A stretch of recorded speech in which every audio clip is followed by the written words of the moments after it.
The puzzling disappearance of the Indus Valley Civilization. New theories. For centuries, the Indus Valley Civilization stood as one of the world's greatest early sophisticated and astonishingly orderly. At its peak, it stretched across more than 1 million square kilometers, covering parts of modern-day Pakistan and northwest India. Its cities were carefully planned, its sanitation systems unmatched in the ancient world, and its people lived without visible signs of kings, palaces, or large armies. And then almost silently it faded away. No great battle scars, no burned cities, no obvious conquerors. For decades, historians proposed invasion and catastrophe, but today, a growing body of archaeological, environmental, and scientific evidence suggests a very different story, one of gradual transformation, environmental stress, and social adaptation.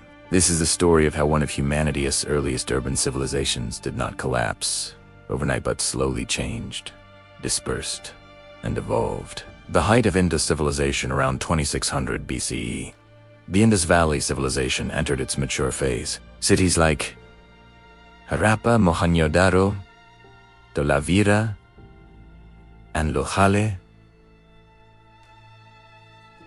flourished. What made the Indus civilization extraordinary was not monumental temples or royal tombs but urban planning. Streets were laid out in precise grids. Homes were built with standardized, baked bricks. Almost every house had access to a private or shared toilet connected to underground drainage systems. This was a society that valued order, hygiene, and civic organization.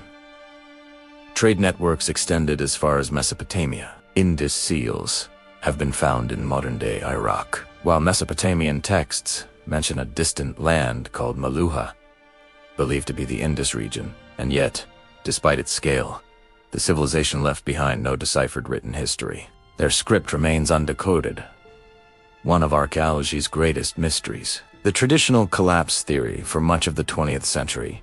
Scholars believed the Indus Valley fell due to invasion, often attributed to migrating Indo-Aryan groups. This theory was based on early interpretations of skeletons found at Mohenjo-daro, ancient texts written centuries later. A lack of understanding of environmental factors, but modern archaeology has systematically dismantled this idea. The skeletons once thought to show massacre victims turned out to be from different time periods. Not a single violent event, no weapons, no destroyed city layers, and no evidence of war have ever been found. The Indus cities did not fall violently. They were abandoned gradually. Climate change. A slow-moving disaster. One of the strongest modern explanations lies in climate change. Scientific studies of sediment cores, fossil point and isotopic data reveal that around 2200 to 1900 BCE, the region experienced a weakening of the monsoon system. The Indus economy depended heavily on predictable seasonal rains. When those rains became erratic, crop yields declined. Food surpluses disappeared. Urban populations became unsustainable. Unlike sudden disasters, climate shifts operate slowly but relentlessly. Cities that once thrived on agricultural abundance could no longer support dense populations. As food production declined, people began moving away from large urban centers towards smaller rural settlements. This was not collapse, it was adaptation. The mystery of the lost rivers. Even more critical than rainfall was water geography. For years, archaeologists noticed something strange. Many major Indus cities were located far from today's rivers. Satellite imagery and geological research revealed the answer: entire river systems had shifted or dried up. One river in particular, the Gagarhakra, once flowed powerfully across the region.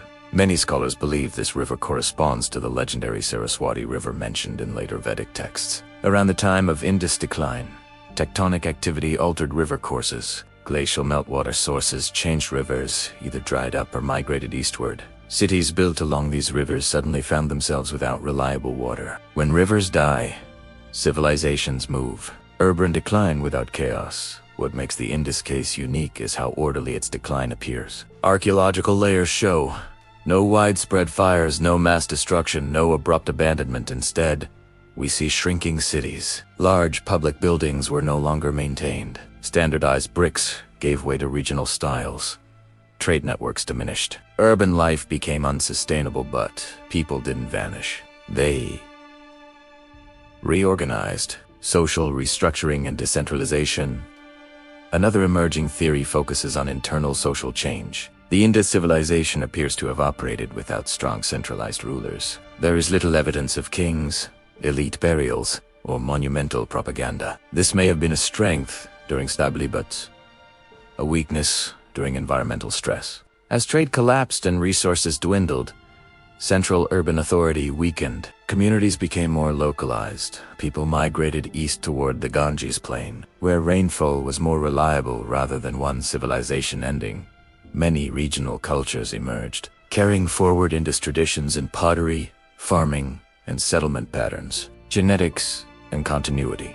Modern genetic studies add another powerful insight. DNA analysis from ancient remains shows continuity, not replacement. There is no genetic evidence of a population wipeout or invasion during the Indus decline. The people didn't disappear. They became the ancestors of later South Asian populations. This reframes the story entirely.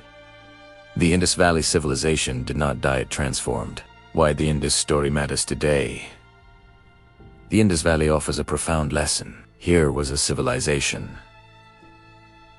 Highly urbanized, environmentally dependent, socially cooperative. And when environmental systems failed, it didn't collapse violently, it adapted by In an age of modern climate uncertainty, the Indus story feels uncomfortably relevant. Civilizations don't always fall in flames. Sometimes, they fade quietly, city by city, generation by generation. In summary, the disappearance of the Indus Valley Civilization is no longer a mystery of conquest or catastrophe. It is a story of climate change, shifting rivers, human resilience, not an end but a transformation. And perhaps the greatest legacy of the Indus people is not what they built but how they endured.